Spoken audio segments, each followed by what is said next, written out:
Students, class 10 से मेरे पास एक रिक्वेस्ट आया कि सर जो हमारा बोर्ड एग्जाम हुआ है उसमें क्वेश्चन आया है, मेरे पास सेट ए है और इसका क्वेश्चन नंबर 31 मैं आपको पढ़ के बता रहा हूँ।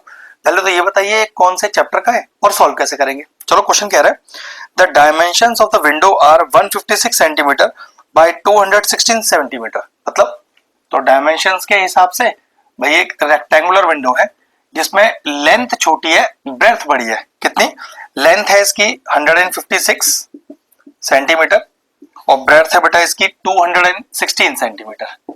ठीक है, ये लीजिए, इस विंडो को नाम भी दे देते हैं ए बी सी और डी। ठीक, Arjun want to put grill on the window creating completing square of maximum size. Okay, Arjun क्या कर रहा है, इसमें एक ग्रिल लगाना चाहता है और ग्रिल इस तरह की है कि एक पूरे स्क्वायर्स वो इसके अंदर पुट करना चाहता है, स्क्वायर शेप डिजाइन वो बीच में पुट करना चाहता है।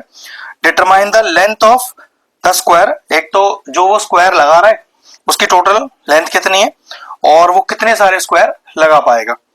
बेटा क्वेश्चन में एक बार ध्यान देखो, कौन से चैप्टर में ऐसा है जब हम मैक्सिमम या मिनिमम वर्ड का इस्तेमाल करते हैं क्लास 10th में, तो बेटा रियल नंबर वर्ड है। देखा है ना, Arjun want to put grill on the window creating complete square of maximum size.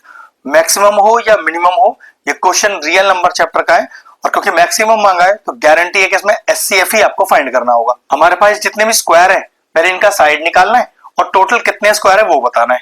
तो सबसे पहले क्या करना है वो देखो, क्योंकि मुझे मैक्सिमम वर्ड यूज करना है तो मैक्सिमम का मतलब होता है बेटा एचसीएफ। तो मुझे 156 और 216 का सबसे पहले एचसीएफ फाइंड करना है। तो चलो 156 के फैक्टर बना लेते हैं। 2 7 जा 14, 2 8 जा 16, 2 3 जा 6, 2 9 जा 18, 3 1 जा 3, 3 6 जा 9 और 13 1 जा 13। 216 के फैक्टर बनाते हैं तो 2 1 जा 2, 0, 2 8 जा 16, 2 5 जा 10, 2 4 जा 8, 2 2 जा 4 और 2 7 जा 14, 3 9 जा 27 और 3 3 जा 9।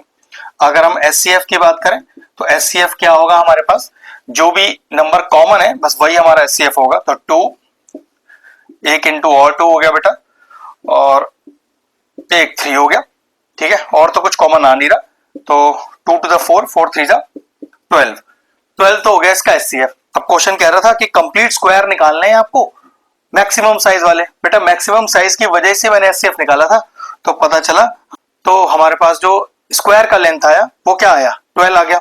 अब क्वेश्चन में ये भी दिया हुआ है कि find the total number of squares.